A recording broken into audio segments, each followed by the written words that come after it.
नमस्कार दोस्तों, स्वागत है आप सभी का पाई क्लासेस यूट्यूब चैनल पे। दोस्तों, आज के इस वीडियो में चैप्टर आपका भौतिक विज्ञान का पहला चैप्टर है प्रकाश। इस वीडियो में दोस्तों प्रकाश का एग्जाम टाइप सब्जेक्टिव क्वेश्चन पे डिस्कस करेंगे, जो मैट्रिक बोर्ड परीक्षा के लिए काफ़ी ही महत्वपूर्ण है। दोस्तों, यदि आप भी इस बार मैट्रिक परीक्षा की तैयारी कर रहे हैं तो आपके लिए यह वीडियो काफ़ी ही महत्वपूर्ण है। आप इस वीडियो को शुरू से अंत तक देखें और इसमें हम प्रकाश चैप्टर का जितना भी महत्वपूर्ण सब्जेक्टिव क्वेश्चन बताते हैं उन सभी प्रश्न को याद रखें। तो चलिए वीडियो को शुरू करते हैं। देखते हैं आज का पहला प्रश्न। देखिए दोस्तों, पहला प्रश्न क्या करा कि प्रकाश का परावर्तन क्या है, इसके नियमों का सचित्र उल्लेख करें। यह प्रश्न दोस्तों काफी महत्वपूर्ण प्रश्न है और मैट्रिक परीक्षा में पूछा गया प्रश्न है। क्वेश्चन में करा कि प्रकाश का परावर्तन क्या है, इसके नियमों का सचित्र उल्लेख करें, यानी कि चित्र बना के आपको बताना है। ठीक है, तो चलिए उत्तर में इसको क्या हम लिखेंगे, तो उत्तर में लिखिएगा कि जब प्रकाश की किरण परावर्तक सतह पर आपतित होती है, जब प्रकाश की किरण परावर्तक सतह पर आपतित होती है तब वह कोण बनाकर अपने ही माध्यम में लौट जाती है। यानी कि जिधर से प्रकाश आ रहा है, ठीक है, वह परावर्तक सतह से टकरा करके कोण बना के फिर वही माध्यम में लौट जाएगा। ठीक है, लौट जाती है, जिसे प्रकाश का परावर्तन कहते हैं। इसके दो नियम है। प्रकाश के परावर्तन के कितने नियम है, तो दो नियम है। और यह ऑब्जेक्टिव प्रश्न परीक्षा में पूछा गया प्रश्न है कि प्रकाश का परावर्तन के कितने नियम, तो दो नियम है। ठीक है, वह कौन कौन सा नियम है पहले उसे देख लेते हैं, फिर हम आपको फिगर बना के बताएंगे। ठीक है, फिर आपको अच्छी तरह से आपको समझ में आ जाएगा। तो पहला नियम है प्रकाश का परावर्तन का कि आपतित किरण, परावर्तित किरण एवं आपतन बिंदु पर डाले गए तीनों एक ही तल पर रहता है। देखिए, ये पहला नियम जो है क्या कर रहा है प्रकाश का परावर्तन का, कि आपतित किरण और परावर्तित किरण एवं आपतन बिंदु पर डाले गए लंब तीनों एक ही तल पर रहता है। फिगर बनाएंगे ना तो आपको समझ में आ जाएगा। उसके बाद दूसरा नियम में क्या कहता है कि आपतन कोण परावर्तन कोण के बराबर होता है। यह दूसरा नियम हो गया है प्रकाश का परावर्तन का। तो यह प्रश्न दोस्तों काफी महत्वपूर्ण था, इसे आप याद रखिएगा। एकदम अपने अपने ही भाषा में हम आपको बताए हैं। ठीक है, कोई आपका बुक से छापा गया नहीं है कि जिस तरह से बुक में लिखा गया गाइड वगैरह में उसी तरह से हम आपको बताएं, या अपने ही भाषा में हमको एग्जाम में लिखना है। ठीक है, अब चलिए हम आपको फिगर बना के बता देते हैं कि फिगर में हमको इस फिगर में बनाने के लिए बोला ना कि सचित्र उल्लेख करें। देखिए यहाँ पे सचित्र यानी कि चित्र बना के करना है। तो चलिए हम इसका फिगर भी देख लेते हैं। देखिए ध्यान दीजिएगा, इसका फिगर हम बना रहे हैं। ठीक है, यह आपका हम ले लिए हैं एम और एम डैश। तो एम और एम डैश यह हम समतल दर्पण को ले लिए। ठीक है, यह कौन दर्पण है, समतल दर्पण को। आप एग्जाम में अच्छी तरह से फिगर बनाइएगा। ठीक है, और यहाँ से प्रकाश ए यह आपका आ रहा है, यह जो ए है और यहाँ पे ओ है। तो ओ जो है यह आपतन बिंदु है। यह क्या है, आपतन बिंदु ओ है।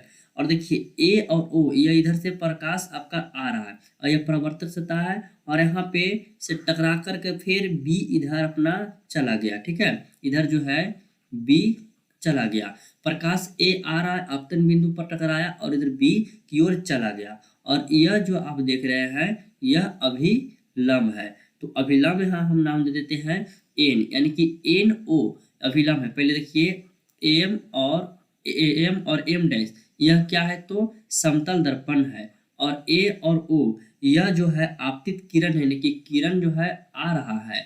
और ओ और बी, तो ओ और बी क्या है, तो परावर्तित किरण है, यानी कि वापस लौट रहा है जो किरण है। और एन और ओ, तो एन और ओ क्या है, अभिलंब है, और ओ जो है आपतन बिंदु है। सभी लिखिएगा। ठीक है, सभी लिख लीजिएगा। और यहाँ पे देखिए जो कोण बन रहा है, एक कोण यहाँ पे आई बन रहा है और एक आर बन रहा है। ठीक है, तो दोनों कोण यहाँ पे बन रहा है। ठीक है, तो दूसरा में जो दूसरा नियम जो है कि आपतन कोण परावर्तन कोण के बराबर होता है, तो आप लिखिएगा कोण आई बराबर कोण आर। ठीक है, यह आपतन कोण और परावर्तन कोण बराबर हो गया। यह प्रकाश का दूसरा नियम है। तो देखिए सचित्र यदि आपको कहेगा उल्लेख करने के लिए, चित्र बना करके कहेगा तो आपको इतना करना पड़ेगा, ठीक है। और ये सभी नाम आप लिख लीजिएगा। एम डैश क्या है, समतल दर्पण है। ए और ओ आपतित किरण है। ओ और बी क्या है, तो परावर्तित किरण है। और एन और ओ क्या है, तो लंब है। ओ क्या है, तो आपतन बिंदु है। और कोण आई कोण आर भी लिख दीजिएगा, आपतन कोण और परावर्तन कोण। तो इतना यदि आप कर लीजिएगा ना, जिस तरह से हम आपको बताए हैं, फुल मार्क्स आपको दिया जाएगा। और यह प्रश्न हमेशा परीक्षा में पूछा जाता है दोस्तों, शायद इस बार भी पूछ दे। 2 सीटिंग में एग्जाम आपका होगा, कोई भी सीटिंग में शायद पूछ सकता है, ठीक है। तो पहला प्रश्न काफी महत्वपूर्ण था, याद रखिएगा। चलिए अब दूसरा क्वेश्चन देखिए। देखिए दूसरा क्वेश्चन में क्या करा कि प्रकाश का अपवर्तन क्या है। हम लोग परावर्तन पढ़ लिए हैं ना, तो अब अपवर्तन पढ़ेंगे। प्रकाश का अपवर्तन क्या है, इसके नियमों का वर्णन करें, ठीक है। इसमें देखिए चित्र नहीं बनाने के लिए कहा है, ठीक है। तो चलिए हम बिना चित्र बनाए ही लिखेंगे। तो उत्तर में लिखिएगा कि जब प्रकाश की किरण अपवर्तक सतह पर आपतित होती है, जब प्रकाश की किरण अपवर्तक सतह पर आती है, ठीक है, तब वह कुछ कोण बनाकर दूसरे माध्यम में चली जाती है। सेम डेफिनेशन आपका आ रहा है ना प्रवर्तन वाला में, तो वही आपका अपवर्तन वाला में, कि जब प्रकाश की किरण परावर्तक सतह समतल दर्पण पर था, उस पर जब पड़ेगा तो कुछ कोण बना करके, जैसे कोण आई और कोण आर उसमें बना रहा था, तो कुछ कोण बनाकर दूसरे माध्यम में चली जाती है। ये नहीं कि जिस ओर से आया उसी ओर लौट गया, ठीक है, कोई भी माध्यम में चली जाती है, जिसे प्रकाश का अपवर्तन कहते हैं। इसके 2 नियम है। तो देखिए यहां से एक ऑब्जेक्टिव क्वेश्चन आ रहा है कि प्रकाश का प्रवर्तन पूछे या अपवर्तन पूछे, दोनों का कितना नियम होता है, तो दोनों का 2 नियम होता है, ठीक है। प्रकाश के प्रवर्तन और अपवर्तन के कितना नियम, 2 नियम होता है, तो याद रखिएगा, ठीक है। तो चलिए वो कौन कौन सा 2 नियम है जरा उसे देख लेते हैं। तो पहला नियम आपका है कि आपतित किरण अपवर्तित या निर्गत किरण तथा आपतन बिंदु पर डाले गए लंब तीनों एक ही तल पर होता है। यह प्रकाश का अपवर्तन का पहला नियम हो गया कि आपतित किरण अपवर्तित या निर्गत किरण तथा आपतन बिंदु पर डाले गए लंब तीनों एक ही तल पर होते हैं। और दूसरा नियम क्या है कि आपतन कोण की ज्या तथा अपवर्तन कोण की ज्या का अनुपात हमेशा एक नियतांक होता है। यह दूसरा नियम हो गया। आपतन कोण की ज्या एवं अपवर्तन कोण की ज्या की अनुपात जो है वो एक दूसरे का नियतांक होता है। जैसे अर्थात में यहाँ पे समझिएगा, साइन आई यहाँ पे है साइन आई बटा साइन आर बराबर म्यू, यानी कि म्यू बराबर जो फॉर्मूला होता है वो क्या, साइन आई बटा साइन आर होता है, जिसे स्नेल का नियम भी कहते हैं, ठीक है। तो इसे हम क्या कहते हैं, तो स्नेल का नियम भी कहते हैं। आगे उसको भी हम पढ़ाएंगे नेक्स्ट वीडियो में। स्नेल का नियम भी बहुत महत्वपूर्ण प्रश्न है कि स्नेल का नियम को परिभाषित करे, पूछ देगा जब डायरेक्ट एग्जाम में, ठीक है, तो उसे भी हम आपको बताएंगे। तो इसे हम स्नेल का नियम कहते हैं, ठीक है। आपतन कोण की ज्या बटा परावर्तन कोण की ज्या का अनुपात जो है ये म्यू बराबर होता है फॉर्मूला, और इसे हम स्नेल का नियम भी कहते हैं। तो यह आपका हो गया प्रकाश का प्रवर्तन और अपवर्तन, दोनों क्वेश्चन क्लियर हो गया है। सभी लोग आप लोग कॉपी पे लिखिएगा और याद कर लीजिएगा, ठीक ना। ये सब प्रश्न काफी महत्वपूर्ण प्रश्न है। चलिए क्वेश्चन नंबर 3 देखिएगा। क्वेश्चन नंबर 3 में क्या कर रहा है कि उत्तल एवं अवतल दर्पण के उपयोग को लिखे। इसमें जिक्र नहीं किया गया कि 5 उपयोग लिखे या 4 उपयोग लिखे, हमको जितना मन होगा हम उतना लिखेंगे, ठीक है। तो उत्तर में लिखिएगा उत्तल दर्पण, और उत्तल दर्पण का यहाँ पे कर दीजिएगा उत्तल दर्पण का उपयोग, ठीक है, लिख दीजिएगा उत्तल दर्पण का उपयोग। पहला में लिखिएगा साइड मिरर में किया जाता है, दूसरा स्ट्रीट लाइट में किया जाता है, और तीसरा छोटे छोटे अक्षरों को पढ़ने में किया जाता है। किसका, तो उत्तल दर्पण का उपयोग। तो यह 3 हम उत्तल दर्पण में बताए हैं, ठीक है। अब हम आगे अवतल दर्पण में बताएंगे। तो यहाँ पे अवतल दर्पण लिख करके अवतल दर्पण का उपयोग लिखिएगा, ठीक है, अवतल दर्पण का उपयोग। तो पहला उपयोग है हजामत बनाने में, जो सैलून वगैरह में किया जाता है। दूसरा है चिकित्सा व्यवहार में, तीसरा है सोलर कुकर में, और चौथा है सर्च लाइट अथवा हेडलाइट लैंप में अवतल दर्पण का प्रयोग किया जाता है, ठीक है। यह प्रश्न काफी महत्वपूर्ण है। अच्छा थोड़ा सा दिमाग आप लगाइए कि हम जो आपको बताए हैं उत्तल दर्पण का उपयोग और अवतल दर्पण का उपयोग, तो इसमें 3 है और इसमें 4 बताए हैं, यानी कि 4 3 7 ऑब्जेक्टिव क्वेश्चन हम आपको बता दिए। पूछेगा कि साइड मिरर में किसका उपयोग किया जाता है, तो उत्तल दर्पण का। हजामत बनाने में किसका उपयोग किया जाता है? तो अवतल दर्पण का। टेस्ट वगैरह लेते हैं तो उसमें सब देखते हैं प्रश्न देते हैं, यानी कि टोटल 7 प्रश्न आपका ये सब्जेक्टिव क्वेश्चन से हो गया। तो सब्जेक्टिव क्वेश्चन पढ़ने से फायदा में ये होता है कि ऑब्जेक्टिव भी साथ साथ क्लियर होते चलता है, ठीक ना। तो ये सब याद रखिएगा। चलिए अगला क्वेश्चन देखिए, क्वेश्चन नंबर 4। क्वेश्चन नंबर 4 काफी महत्वपूर्ण प्रश्न है कि वास्तविक एवं काल्पनिक प्रतिबिंब में अंतर लिखे। वास्तविक प्रतिबिंब और काल्पनिक प्रतिबिंब यह दोनों में क्या क्या अंतर है, इसी के बारे में हमें लिखना है। तो उत्तर में लिखिएगा कि वास्तविक तथा काल्पनिक प्रतिबिंब में निम्नलिखित अंतर है। इतना लिख लेना है, वास्तविक तथा काल्पनिक प्रतिबिंब में निम्नलिखित अंतर है, और एक कॉलम इस तरह से बना लेना है, ठीक है। कॉलम एक बना लेंगे और एक साइड हम वास्तविक प्रतिबिंब लिख देंगे और एक साइड काल्पनिक प्रतिबिंब लिखेंगे।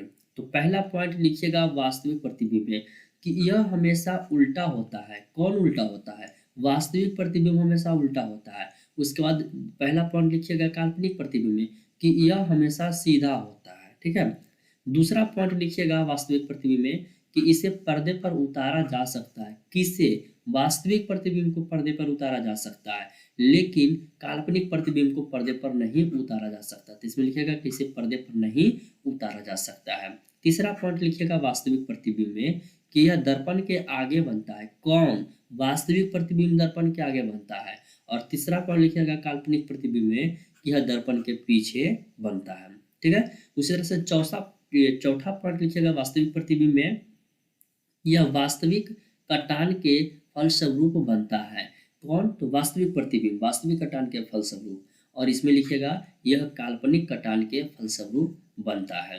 तो यह आपका वास्तविक प्रतिबिंब और काल्पनिक प्रतिबिंब में अंतर हो गया है, ठीक है। ये सब हमेशा पूछेगा, वास्तविक प्रतिबिंब में अंतर, वास्तविक और काल्पनिक प्रतिबिंब में अंतर बताइए, एसी तथा डीसी में अंतर बताइए, उत्तल दर्पण तथा अवतल दर्पण में अंतर बताइए। ये सब हमेशा प्रश्न पूछेगा, एकदम कन्फर्म रहिए किस तरह का प्रश्न एग्जाम में आएगा, ठीक है। और दोस्तों आप लोग बता देना चाहते हैं कि इसका पीडीएफ यदि आप लोग डाउनलोड करना चाहते हैं, जो भी हम क्वेश्चन आपको बताए हैं इस वीडियो में, तो इन सभी का आपको पास पीडीएफ यदि नहीं है, पीडीएफ डाउनलोड करना चाहते हैं, तो उसका लिंक हम इस वीडियो के डिस्क्रिप्शन में दे दिए हैं। सभी लोग जाके पीडीएफ डाउनलोड कर लीजिएगा। आप लोग के पास पीडीएफ रहेगा तब कभी भी रिवीजन कर लीजिएगा, ठीक ना। एक क्वेश्चन और बचा है, उसे भी देख लेते हैं।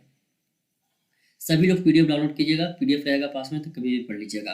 कह रहे कि उत्तल एवं अवतल दर्पण में अंतर बताएं। ये सब प्रश्न वीवीआई प्रश्न है, हमेशा परीक्षा में पूछेगा उत्तल और अवतल दर्पण में अंतर क्या है, ठीक है। तो उत्तर में लिखिएगा कि यहाँ पे देखिए उत्तल होगा, ठीक है। उत्तल एवं अवतल दर्पण में निम्नलिखित अंतर है। उत्तल एवं अवतल दर्पण में निम्नलिखित अंतर है। तो कौन कौन सा अंतर है जल्दी से हम उसको बता देते हैं यहाँ का। तो एक साइड लिखिएगा उत्तल दर्पण और एक साइड लिखिएगा अवतल दर्पण, फिर इस तरह से कॉलम बना लेना है, ठीक है। तो उत्तल दर्पण में पहला पॉइंट में लिखिएगा कि इसका परावर्तक सतह जो होगा वो उठा हुआ होता है। किसका? तो उत्तल दर्पण का परावर्तक सतह उठा हुआ होता है। और इस साइड लिखिएगा अवतल दर्पण में कि इसका परावर्तक सतह धंसा हुआ होता है। किसका? तो अवतल दर्पण का। उसके बाद दूसरा पॉइंट लिखिएगा उत्तल दर्पण में कि इसमें सदैव काल्पनिक प्रतिबिंब बनता है। किसमें? तो उत्तल दर्पण में सदैव काल्पनिक प्रतिबिंब बनता है। और दूसरा लिखिएगा अवतल दर्पण में कि इसमें काल्पनिक एवं वास्तविक दोनों प्रकार का प्रतिबिंब बनता है। पूछेगा कि निम्न में से किस दर्पण में सिर्फ काल्पनिक प्रतिबिंब बनता है? तो उत्तल दर्पण में। और निम्न में से किस दर्पण में काल्पनिक तथा वास्तविक प्रतिबिंब बनता है? तो अवतल दर्पण में। ऑब्जेक्टिव क्वेश्चन किसी तरह से भी पूछ सकता है, आपको याद रखना होगा, ठीक है। तीसरा पॉइंट लिखिएगा कि इसे अपसारी दर्पण कहते हैं। किसे? तो उत्तल दर्पण को। तो देखिए पूछेगा कि निम्न में से कौन अपसारी दर्पण है? उत्तल, अवतल, समतल सभी, तो उत्तल दर्पण को। और अभिसारी दर्पण किसे कहते हैं? अवतल दर्पण को। तो इस साइड लिख लीजिएगा, इसे अभिसारी दर्पण कहते हैं। उसके बाद देखिएगा चौथा पॉइंट में कि इसमें हमेशा सीधा प्रतिबिंब बनता है। किसमें? तो उत्तल दर्पण में हमेशा सीधा प्रतिबिंब बनता है। उसके बाद देखिएगा चौथा पॉइंट इस साइड लिखिएगा अवतल दर्पण में कि इसमें उल्टा एवं सीधा दोनों प्रकार का प्रतिबिंब बनता है। किसमें? अवतल दर्पण में उल्टा सीधा दोनों प्रकार का प्रतिबिंब बनता है। तो यह आपका क्वेश्चन नंबर 5 उत्तल एवं अवतल दर्पण में अंतर हो गया। इसे वीवीआई लगा लीजिएगा, लिख लीजिएगा और याद कर लीजिएगा। प्रश्न काफी महत्वपूर्ण है, तो आप लोग के पास तो लिखी देखिए लिखने में थोड़ा ज़्यादा टाइम वेस्ट होगा, इसीलिए हम आपको बोलते हैं कि पीडीएफ फाइल जाकर डाउनलोड पहले कीजिए। तो पीडीएफ का लिंक हम आपको वीडियो के डिस्क्रिप्शन में दे दिए हैं, तो सभी लोग जाकर के पीडीएफ डाउनलोड कर लीजिएगा। और उसे याद कीजिएगा, यानी कि सिर्फ डाउनलोड करके मोबाइल में रख लेना है। 1-2 बार रिवीजन कीजिएगा तो आपको याद हो जाएगा। इसमें हम जितना भी बताए हैं क्वेश्चन का उत्तर सभी अपने भाषा में बताए हैं, किसी बुक से कॉपी वगैरह नहीं किया गया, ठीक ना। तो वीडियो पसंद आया हो तो वीडियो को लाइक कीजिए, और फ्री पीडीएफ मिल रहा है तो इसके बाद में सभी को तो वीडियो को लाइक करना ही होगा, ठीक है। तो जो स्टूडेंट चैनल पर पहली बार आए हैं चैनल को सब्सक्राइब कर लीजिएगा, ताकि आपका मैट्रिक परीक्षा से संबंधित हर एक नए वीडियो का नोटिफिकेशन समय से मिलता रहे। तो धन्यवाद दोस्तों, मिलते हैं अगले वीडियो में, तब तक बने रहिए पाई क्लासेस यूट्यूब चैनल के साथ।